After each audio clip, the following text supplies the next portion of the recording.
ஆக்சுவலா இந்த பயம் உங்களுக்கு எப்ப இருந்து ஆரம்பிச்சது? அது நினைக்கத்தான் பயமா கிடக்குது டாக்டர். எதுக்கு நினைக்கிறீங்க? நினைச்சு பார்க்காம சொல்லுங்க. நினைக்காம சொன்னாலும் அழுது போடுவேன். அழக்கூடாது, அழாம சிரிச்சுக்கிட்டே சொல்லலாம். சிரிச்சுக்கொண்டோம். அது மெத்த கடினம் தான் என்றாலும் முயற்சி செய்து பார்க்கிறேன்.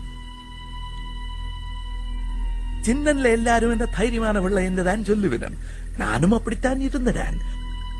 அந்த நாளில எங்கட ஊர்ல ஒரு கலவரம் வந்தது. என்ன கலவரம் என்று அன்றைக்கு எனக்கு விளங்க இல்ல, இன்னும் விளங்க இல்ல. திடீரென்று ஒரு நாள் ஆகாயத்திலிருந்து கூரையை பிச்சு கொண்டு வீட்டுக்குள்ள நெருப்பு துண்டங்கள் மாறி வந்து விழுந்தது.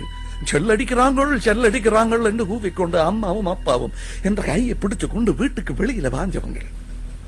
அப்ப ஒரு நெருப்பு துண்டு அப்பாவின் காலில வந்து பட்டு கால் துண்டாடி போட்டு ஒற்றேட்டாட்டம். அம்மா குளறி அழுது கொண்டு புடவை தலைப்பை எடுத்து காலில கட்டு போட்டவர். சொல்லுங்க.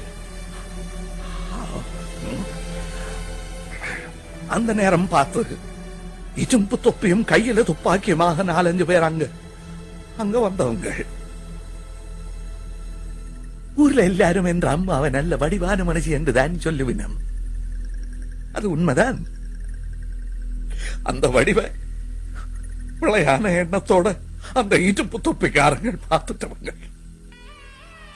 குற்றுவிதா கிடந்த என்ற அப்பாவை வெடி வச்சு கொண்டு போட்டு அம்மாவை கதறு பற்றைக்குள்ள இழுத்து கொண்டு போனவங்க.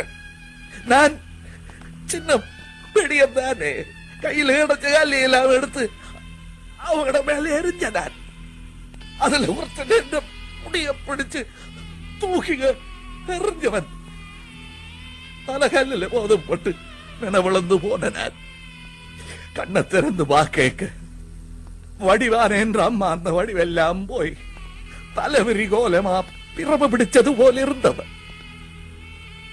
ஒரு மடியில நான், இன்னொரு மடியில இறந்து போனேன் என்ற அப்பா. நான் என்று அழுத நான்.